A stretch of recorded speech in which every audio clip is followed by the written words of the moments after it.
नैतिकता के आधार पे हम ये कानून लाए हैं, ये उन्होंने कहा।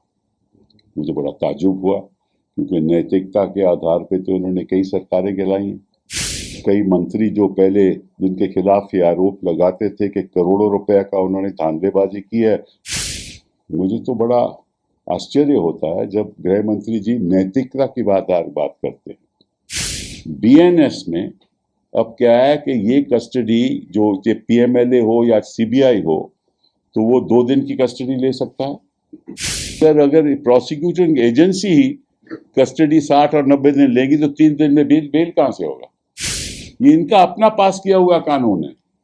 अगर इनको अपनी कानून की जानकारी नहीं है, फिर में चैनल में जाकर बयान देते हैं ऐसे, तो मुझे लगता है कि ये देश को गुमराह कर रहे हैं। रियलिटी तो ये है कि हिंदुस्तान की जनता जान चुकी है कि कितना लगाव है इनका नैतिकता के प्रति। जहां जहां आपकी सरकारें हैं, चाहे वो केंद्र में हो प्रदेश में हो, कोई एक मंत्री को आपने जेल में भेजा? इस देश में लोकतंत्र में कितनी गिरावट आ गई है, ऐसा तो मैंने कभी हिंदुस्तान के इतिहास में किसी मंत्री को भी ऐसा बयान करते नहीं देखा। अभी हाल ही में मैं गृह मंत्री जी का एक बयान सुन रहा था, एक चैनल में उन्होंने कुछ ऐसी बातें कही जिससे मुझे बहुत ताज्जुब हुआ,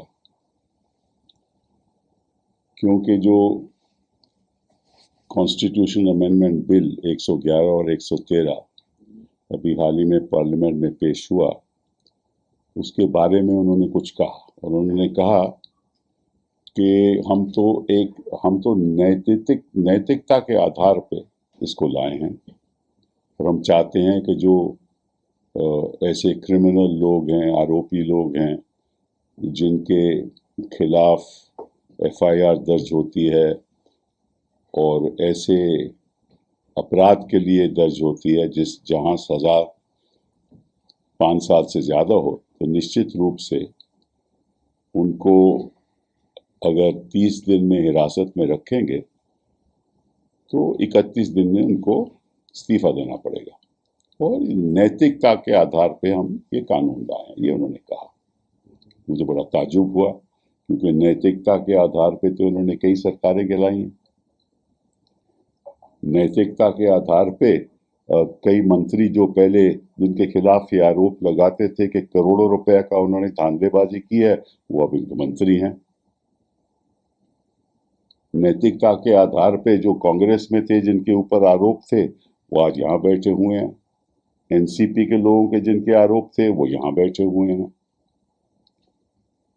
तो मुझे तो बड़ा आश्चर्य होता है जब गृह मंत्री जी नैतिकता की बात करते हैं। चलिए जी, छोड़िए, तो अलग बात है।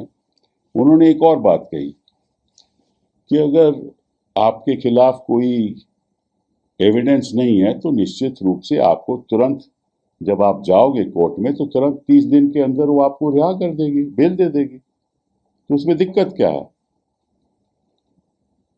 अब मैंने पिछले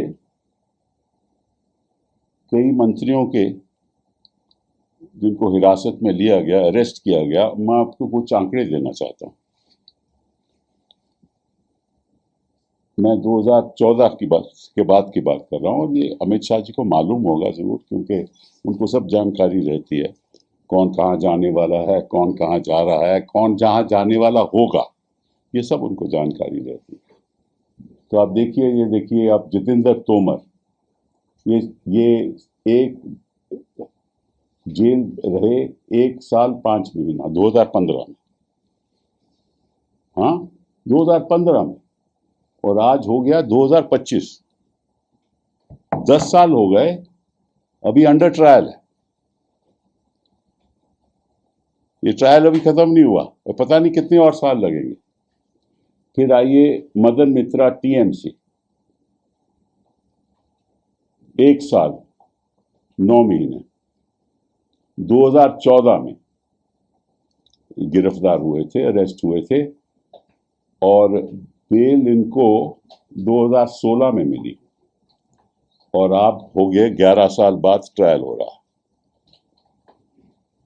फिर आइए आप नवाब मलिक, एनसीपी, 18 महीने।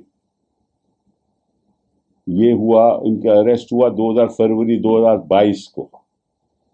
जुलाई 2023 में बेल मिली, अंडर ट्रायल हैं। फिर आइए आप सत्येंद्र जैन, ये रहे 18 महीने अंदर, अरेस्ट हुए 2022 में, बेल मिली 2024, और अभी क्लोजर रिपोर्ट फाइल हुआ है। सीबीआई ने क्लोजर रिपोर्ट फाइल किया है कि कोई केस नहीं है इनके खिलाफ। तो ये बेचारे 18 महीने जेल में रहे, कोई केस इनका खिलाफ नहीं है, और अंडर ट्रायल कहते हैं, पीएमएलए में अंडर ट्रायल रहे हैं। सत्येंद्र जैन, वो मैंने बात कर दी। अब पार्था चैटर्जी, टीएमसी, 3 साल 3 साल जेल में रहे। 2022 में अरेस्ट हुए, अगस्त 2025 में बेल मिली और अंडर ट्रायल। फिर आइए मनीष सिसोदिया साहब, डिप्टी चीफ मिनिस्टर, 17 महीने जेल में रहे पीएमएलए के अंदर, फरवरी 2023 में, अभी अंडर ट्रायल। फिर आइए आप सेंथिल बालाजी, 15 महीने वो भी जेल में रहे, जून 2023 में, 15 महीने के बाद बेल मिली, under trial. Then Jyotipriya Mallick, 14 महीने, अक्टूबर 2023 में अरेस्ट हुए और बेल मिली 2025, ये भी अंडर ट्रायल। हेमंत सोरेन 5 महीने जेल में रहे, केजरीवाल 6 महीने जेल में रहे, अलमगिरी आलम कांग्रेस 15 महीने जेल में रहे, अनिल देशमुख 14 महीने जेल में रहे, फरहाद हकीम 11 दिन रहे। ये तो ताज्जुब की बात है। फिर बाकी लोग, मैं उनकी भी आपको उनका ब्यौरा देना चाहता हूँ। ये चिदम्बरम साहब 106 दिन जेल में रहे, और ये बात है 2016 की। अब क्या हो गया, 9 साल हो गए, कुछ कार्रवाई हुई? कोई कार्रवाई नहीं। फिर शिव कुमार, डीके शिव कुमार, 50 दिन जेल में, पीएमएलए क्वॉश हो गया। संजय राउत 100 दिन जेल में। तो ये तो जानकारी गृह मंत्री जी को है, तो ऐसा लगता है कि वो भूल चुके हैं। जेल जाना उनको याद रहता है, जब बाहर आ जाते हैं तो भूल जाते हैं कि कितने दिन रहे थे। कहते हैं कि 30 दिन में बेल मिल जाएगी आपको। मैं कोई पर्सनल बात नहीं करना चाहता, उसको छोड़ दीजिए, वो जरूरी भी नहीं। लेकिन ये बड़ी ताज्जुब की बात है। उनको देखिए, उन्होंने एक नया कानून पास किया, बीएनएस, उसमें वो भी भूल गए लगता है, उसका प्रावधान भी भूल गए कि उसमें लिखा है, पहले क्या होता था कि 15 दिन पुलिस कस्टडी में कोई भी अगर इन्वेस्टिगेट कर रहा हो तो 15 दिन की पुलिस कस्टडी हो सकती है। आज भी 15 दिन है, लेकिन पहले कानून में, कोड ऑफ क्रिमिनल प्रोसीजर में, पहले 15 दिन के बाद पुलिस कस्टडी नहीं हो सकती थी।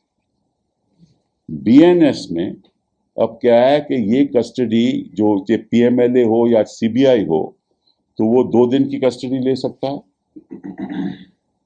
कोर्ट में जाके बोले मुझे 2 दिन की कस्टडी चाहिए, बाकी मैं इन्वेस्टिगेट कर रहा हूं। फिर 2 हफ्ते के बाद 3 दिन की कस्टडी और ले सकते हैं। ऐसे ऐसे 90 दिन तक, 60 दिन या 90 दिन तक कस्टडी ले सकते हैं। तो अगर प्रोसिक्यूटिंग एजेंसी ही कस्टडी 60 और 90 दिन लेगी तो 3 दिन में बेल कहां से होगा? ये इनका अपना पास किया हुआ कानून है। अगर इनको अपनी कानून की जानकारी नहीं है, फिर में चैनल में जाकर बयान देते हैं ऐसे, तो मुझे लगता है कि ये देश को गुमराह कर रहे हैं, और वो भी नैतिकता के आधार पे। सब जानते हैं। अब तो देखिए, रियलिटी तो ये है कि हिंदुस्तान की जनता जान चुकी है कि कितना लगाव है इनका नैतिकता के प्रति।